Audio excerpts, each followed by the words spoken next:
नमस्कार दोस्तों, आप लोगों का एक बार फिर से स्वागत है हमारे चैनल छात्र शिक्षक पाठशाला में। और आज हम 12वीं क्लास का अध्याय 2 लेकर के आए हैं आप लोगों के सामने, जो कि आप पीछे देख सकते हैं। लेखक चंद्रधर शर्मा गुलेरी, यहाँ अध्याय है उसने कहा था। यह क्या है? विधा फिर इसमें पूछता है, तो विधा इसमें आप लिखिएगा क्या है ये?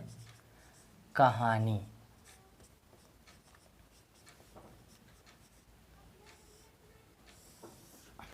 विधा कहानी है। तो आज हम इसको अच्छे ढंग से करेंगे और इसमें सबसे पहले लेखक परिचय पे हम लोग ध्यान देंगे। उसके बाद इसका सारांश देखेंगे कि क्या आता है नहीं आता है। तो आइए इसको स्टार्ट करते हैं। और अगर आप उससे पहले नए हो हमारे चैनल पे तो इसको सब्सक्राइब करें, ताकि आप लोगों के लिए जो भी वीडियो मैं बनाऊँ आप लोगों तक पहुँच पाए, और बेल बटन ज़रूर दबाएँ। तो आइए इसको हम लोग स्टार्ट करते हैं।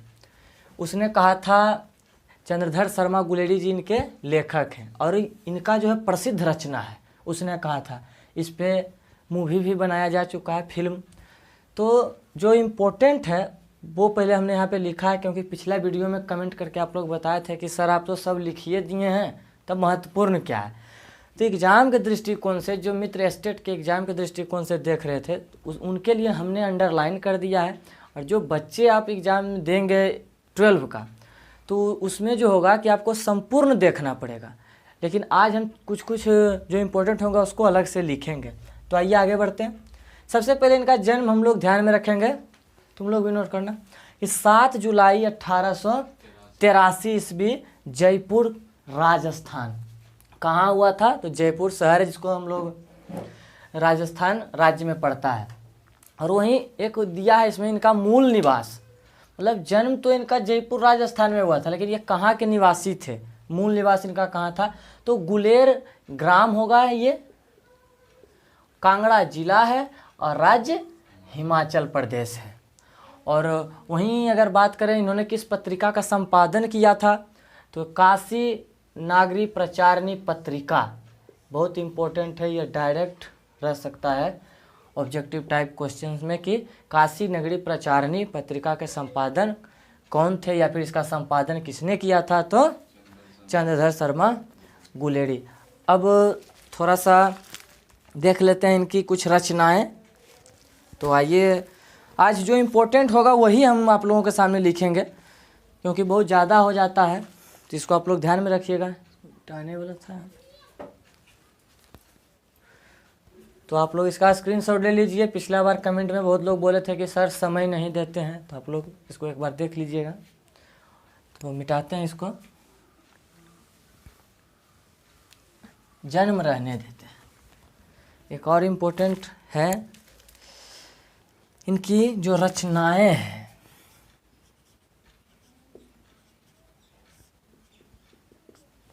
तो सबसे पहले आप लोग लिखिएगा सुखमय जीवन।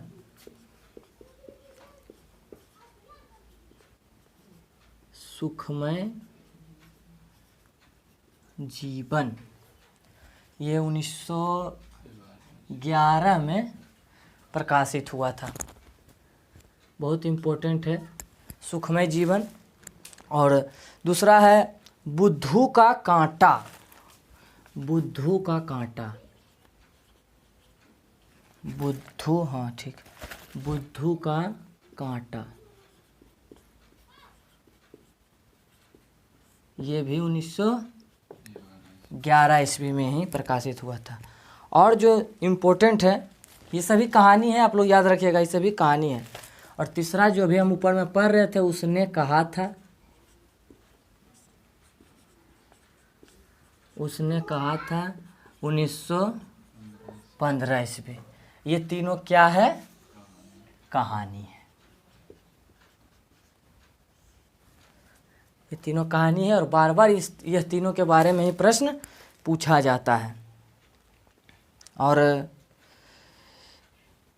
निबंध के बारे में आते हैं। कुछ निबंध है जो इम्पोर्टेंट है, इसको आप लोग नोट कीजिए। सुखमय जीवन बहुत इम्पोर्टेंट है, और उसने कहा था, क्योंकि बार बार क्वेश्चन पूछा जाता है इसी के बारे में कि उसने कहा था किनकी रचना है, तो चंद्रधर शर्मा गुलेरी।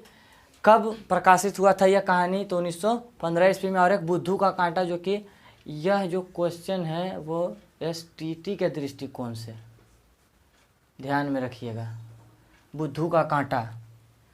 और ये बिहार बोर्ड जो BSCB एग्ज़ाम लेती है 12 के बच्चे, उसने कहा था, ये तो उनका सिलेबस ही है तो ध्यान रखिएगा, उसने कहा था। यह एक लव स्टोरी टाइप का कहानी है, हम लोग पढ़ेंगे तो अच्छा से इसको समझेंगे। छोटा सा सारांश भी आज इसी वीडियो में कर लेंगे। तो आइए अब निबंध में चलते हैं कि कौन सा निबंध इनका इम्पोर्टेंट है।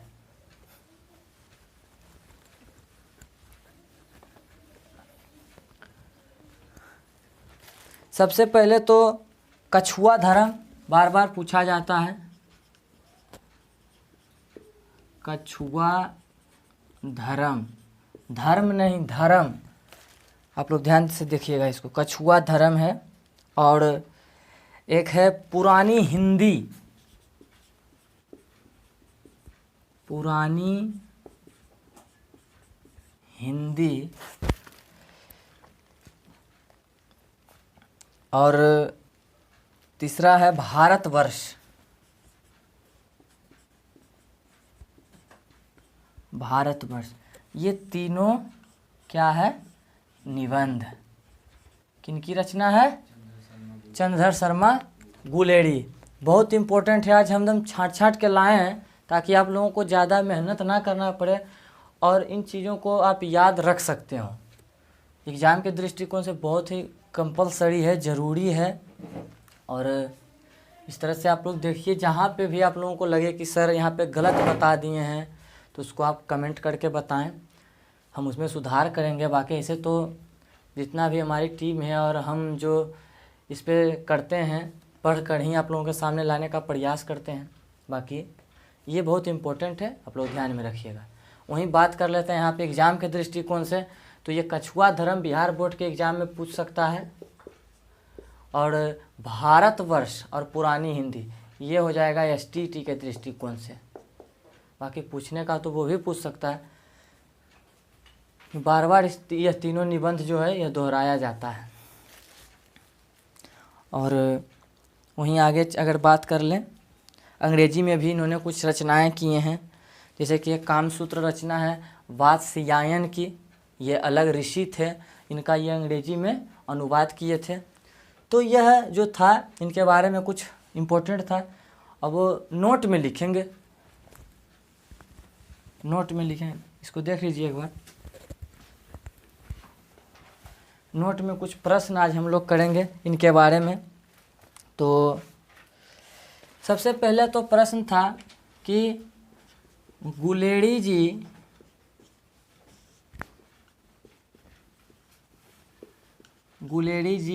किस युग के, गुलेरी जी किस युग के प्रमुख निबंधकार। तो यहाँ से भी आप देख सकते हैं कि अगर प्रश्न पूछता है गुलेरी जी में किसकी प्रधानता थी, साहित्य में किनके बारे में प्रधानता है, या साहित्य में इन्हें किस रूप में देखा जाता है, तो निबंधकार के रूप में। और गुलेरी जी किस युग के प्रमुख निबंधकार या विद्वान थे। तो ये बहुत इम्पोर्टेंट प्रश्न है। द्विवेदी युग,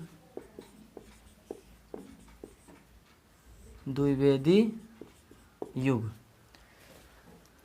बहुत इम्पोर्टेंट है एग्ज़ाम के दृष्टिकोण से यह प्रश्न कि चंद्रधर शर्मा गुलेरी किस युग के निबंधकार थे। तो हो जाएगा आपका द्विवेदी युग। और वहीं बात कर लेते हैं कहानी लिखने के बल पर कहानीकार के रूप। 3 कहानी जो लिखे अभी ऊपर में हम लोग लिखे थे कि सुखमय जीवन, बुद्धू का कांटा और उसने कहा था। यह 3 कहानी के बदौलत ही ये कहानीकार के रूप में हिंदी में अमर हो गए।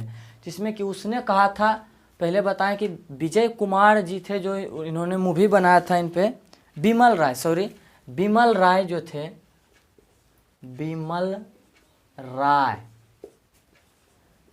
राय व्यक्ति थे जिन्होंने उसने कहा था कहानी पर क्या बनाया था, फिल्म बनाया था।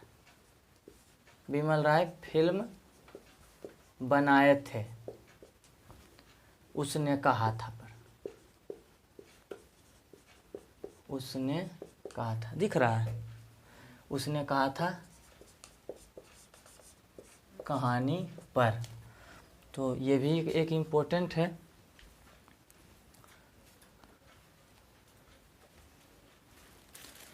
नोट करो तुम लोग उसको, बहुत इम्पोर्टेंट है ये सब।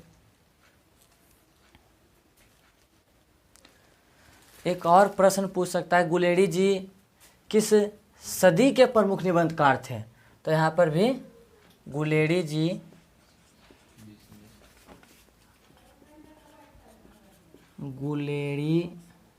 जी 20वीं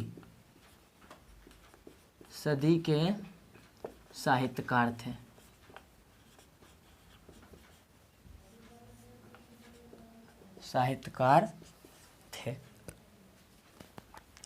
तो यहाँ पे 4-5 पॉइंट जो अभी हम लिखे हैं बहुत इम्पोर्टेंट है और इससे बाहर से प्रश्न नहीं आएंगे। आप लोग इसको ध्यान में रखिएगा कि इससे बाहर से प्रश्न नहीं आएंगे। और जो भी हो, एक बार आप इसको देखिएगा कि चंद्रधर शर्मा गुलेरी का जन्म जो है 7 जुलाई 1883 ईस्वी और जयपुर राजस्थान में। अब निधन के बारे में यहाँ दिया नहीं है तो इसलिए हम यहाँ पे नहीं लिख रहे हैं, क्योंकि एग्जाम तो पूछ ही नहीं सकता। सॉरी, निधन दिए हुए है 12 सितंबर 1922 को, तो वो भी हम लोग चलेंगे यहाँ पे। निधन भी थोड़ा सा नोट कर लीजिए, ध्यान नहीं रहा, बाकी आप लोग देखिएगा। 12 सितंबर है ना, 12 सितंबर कितना है, हाँ 1922 ईस्वी, 12 सितंबर 1922 ईस्वी निधन, बहुत इम्पोर्टेंट है, लोग देखिएगा इसको। 12 सितंबर 1922 को इनका निधन हुआ था। और जितना भी इम्पोर्टेंट है, जैसे कि किस युग के थे और किस सदी के थे, ये 2 प्रश्न यहाँ से हो गया। और किन्होंने उसने कहा था पे मूवी बनाया था, तो बिमल राय जी फिल्म बनाए थे। इनका जो जन्म स्थान है जयपुर में, कब हुआ था, 7 जुलाई 1883 ईस्वी। उसने कहा था कौन सा विधा है, तो कहानी है। अब हम लोग इसका सारांश देखेंगे, तो आप लोग आइए इसको हम स्टार्ट करते हैं और वहीं दूसरे तरफ सारांश के बारे में जानेंगे कि उसने कहा था पात्र कौन कौन हैं। 4-5 पात्र हैं मुश्किल से, और उन्हीं के चारों तरफ इर्द गिर्द कहानी घूमता है। तो इसको हम लोग स्टार्ट करते हैं, बाकी देखिए। तो आइए इसको स्टार्ट करते हैं। सारांश देखेंगे कि आखिर कहानी क्या कह रहा है। अगर आपको व्याख्या आता है, सारांश आता है, तो आप इसको कैसे लिखिएगा, उससे क्या इम्पोर्टेंट इस कहानी में हमको याद रखना है कि उसने कहा था में क्या इम्पोर्टेंट है। तो सबसे पहले हम इसके पात्र के बारे में जानेंगे कि इसके पात्र कौन कौन हैं। तो पात्र में अगर आप आइए तो सबसे पहले जो है लहना सिंह प्रमुख पात्र है, ध्यान रखिएगा, प्रमुख पात्र है लहना सिंह। दूसरा सूबेदार कौन है, हजारा सिंह। तीसरा बोधा सिंह, जो पुत्र है हजारा सिंह का पुत्र है। और चौथा में सूबेदारनी।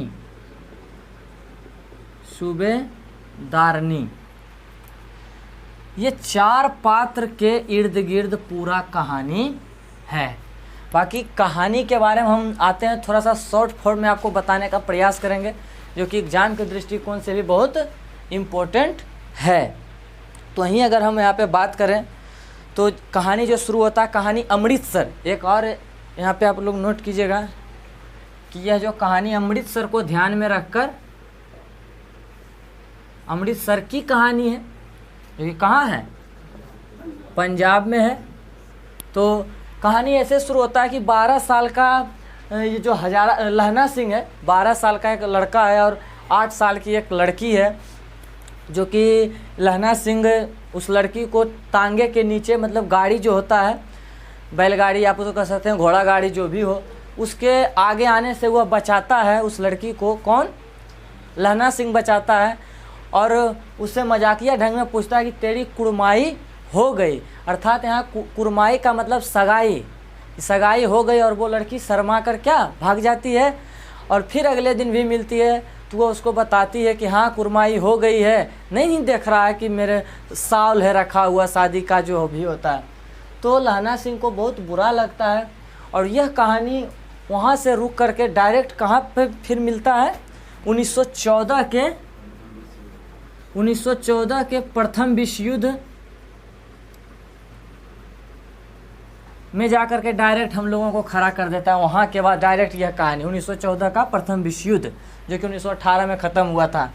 ये हमारे भारत के जो भी सिपाही थे वो इंग्लैंड के तरफ से युद्ध में शामिल होने जा रहे थे। तो उसी समय यह कहानी एक करवट लेता है कि लहना सिंह 12 साल की अवस्था में ही उससे प्रेम होता है उस लड़की से, और वह जब 1914 ईस्वी में अपना सूबेदार, यह एक सिपाही होता है, याद रखिएगा लहना सिंह क्या है, सिपाही है, यह सिपाही है। सूबेदार हजारा सिंह क्या है, सूबेदार है, और बोधा सिंह भी क्या है, ये भी सिपाही ही हैं, सिपाही है। और एक वजीरा सिंह उसका दोस्त है, लहना सिंह का दोस्त है वजीरा सिंह, उसका उतना नाम नहीं आता है लेकिन फिर भी ध्यान रखिएगा वजीरा सिंह दोस्त है किसका, लहना सिंह का। लहना सिंह का क्या है, दोस्त है। तो इतना जो व्यक्ति सबका नाम आया है, लेकिन कहानी जो नॉर्मली है वो इन्हीं चारों के ऊपर इर्द गिर्द घूमता हुआ है। तो लहना सिंह वो 12 साल का लड़का और 8 साल की लड़की को जो पूछता है कुरमाई हो गई, उसको उसी समय उससे प्रेम हो जाता है, लेकिन उसके कहने पर कि हाँ मेरी कुरमाई हो गई मतलब सगाई हो गई, उसका दिल जो क्या होता है टूट जाता है। और समय बीतता है, धीरे धीरे समय बीतता है, और 1914 ईस्वी में जब लहना सिंह अपने सूबेदार के यहाँ मिलने जाता है युद्ध में लड़ाई से पहले, वहाँ पे वह लड़की को देखता है, और वह लड़की कौन रहती है, सूबेदारनी ही वह लड़की रहती है। और लहना सिंह को अकेले में बुलाकर कहती है कि तुम मुझसे एक वादा करो कि मेरे पति और पुत्र का रक्षा करोगे, ध्यान रखोगे। और यह कहानी वहाँ पे ख़त्म होता है कि जब लहना सिंह अपना जान दे करके ये दोनों बाप बेटा जो होता है, पिता पुत्र दोनों का रक्षा करता है, और वजीरा सिंह के गोद में अपनी प्राण त्याग देता है। और वहाँ पे गुलेरी जी का यह जो कहानी ख़त्म होता है। तो यहाँ पे हम लोग कह सकते हैं कि यह प्रस्तुत कहानी जो है गुलेरी जी द्वारा जो रचित है, यह कहानी प्रेम से लेकर के उन भावनाओं को व्यक्त करता है जहाँ पे हम एक व्यक्ति होने के नाते किसी से प्रेम में अपनी संपूर्ण जीवन का त्याग भी कर देते हैं और अपना एक अवधारणा लेकर के चलते हैं उस व्यक्ति के बारे में, और उसे पूर्ण करना ही हमारा जीवन का लक्ष्य हो जाता है। तो यह कहानी था। अगर आप लोग को समझ में आया हो तो कमेंट में बताइएगा, अगर ना भी समझ में आया हो तो कमेंट में बताइएगा। और जो भी इम्पोर्टेंट क्वेश्चंस आ सकते हैं इसमें कि इस कहानी का प्रमुख पात्र कौन है, लहना सिंह है, और सूबेदार कौन था तो हजारा सिंह, लहना सिंह का मित्र कौन था, वजीरा सिंह। ये सब इम्पोर्टेंट है। तो और 1914 इसे पूछेगा कि उसने कहा था मैं किस युद्ध का जिक्र आया है, तो प्रथम विश्व युद्ध जो 1914 में स्टार्ट हुआ और समाप्त कब हुआ था, 1918 में समाप्त हुआ था। और यह कहानी कहाँ से शुरू ली गई थी, मतलब किस शहर के बारे में, तो अमृतसर जो कि पंजाब राज्य में पड़ता है। लहना सिंह क्या था, एक क्वेश्चन यही ऑब्जेक्टिव में आता है कि लहना सिंह क्या था, तो सिपाही था। हजारा सिंह सूबेदार था, बाकी हजारा सिंह ही सिर्फ सूबेदार था, बाकी तीनों क्या थे, सिपाही ही थे। तो आप लोग इस पे बताइएगा कुछ कमेंट करके, और जहाँ पर भी आपको पूछना हो कुछ हो कमेंट में बताइएगा। लाइक कीजिए, शेयर कीजिए इस वीडियो को, और अगर हमारे चैनल पे आप नए हो तो इसको सब्सक्राइब करें। और आज हम विदा लेते हैं, कल फिर हम एक नया वीडियो के साथ आप लोगों के साथ मिलेंगे। जब तक मैं पुष्प राजकुमार, आप लोगों से धन्यवाद।